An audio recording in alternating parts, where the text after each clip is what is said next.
Hi guys, Joe Mineo here from Joe Mineo Creative. It's another Thursday with a new design for you to start thinking about for your Thanksgiving Day table. Today we're going to make something a little bit more traditional.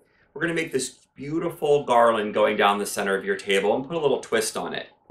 How I want to show you we started with this very thin piece of wood. So this is just a 1x2 piece of wood.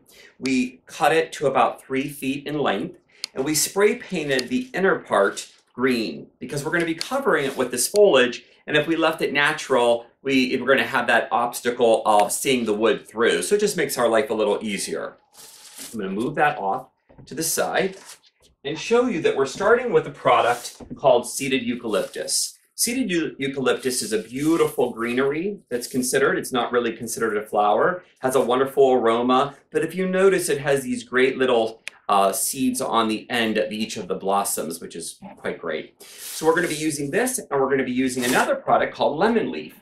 A lot of you might know lemon leaf a little bit more, might be a little bit more familiar than the seeded euc.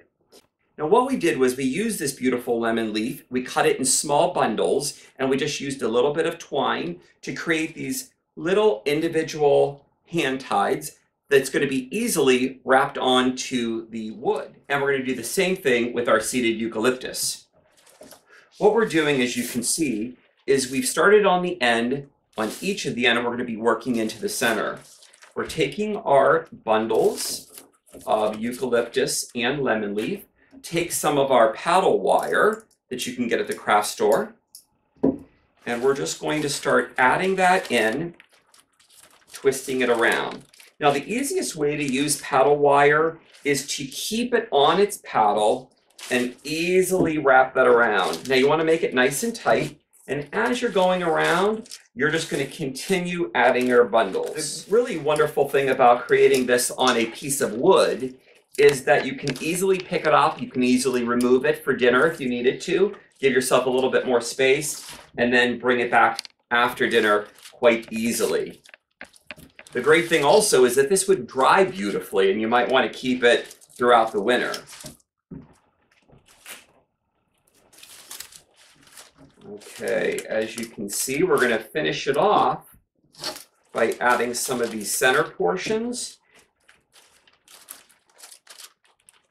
Sometimes you might end up with a little bit of a space in the center that's not completely covered because you have all of your mechanics coming to the center and it's hard to hide, but that's okay because you can easily take some of your bundles and then finish off by hot gluing those into the middle, and those will stay quite nicely.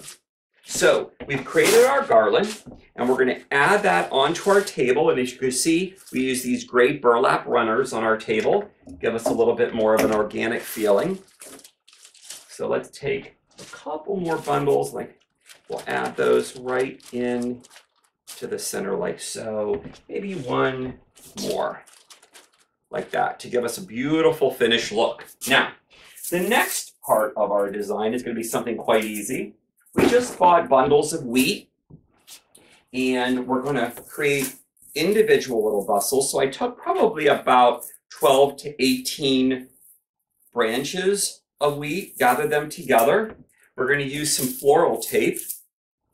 Now, if you have not used floral tape before, you certainly can use any type of tape because you're not going to see the product that we're going to be using. You could even use a little piece of twine or a little piece of ribbon.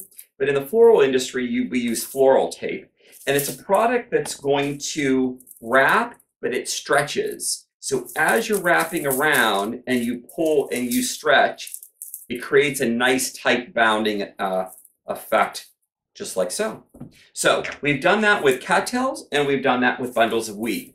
And what we're going to do is we're going to start threading these through our design, going different ways, because always remember when you're dealing with a centerpiece that your guests are going to see this on both sides, depending on who's sitting where. Put another one going this way. Add some cattails on this side.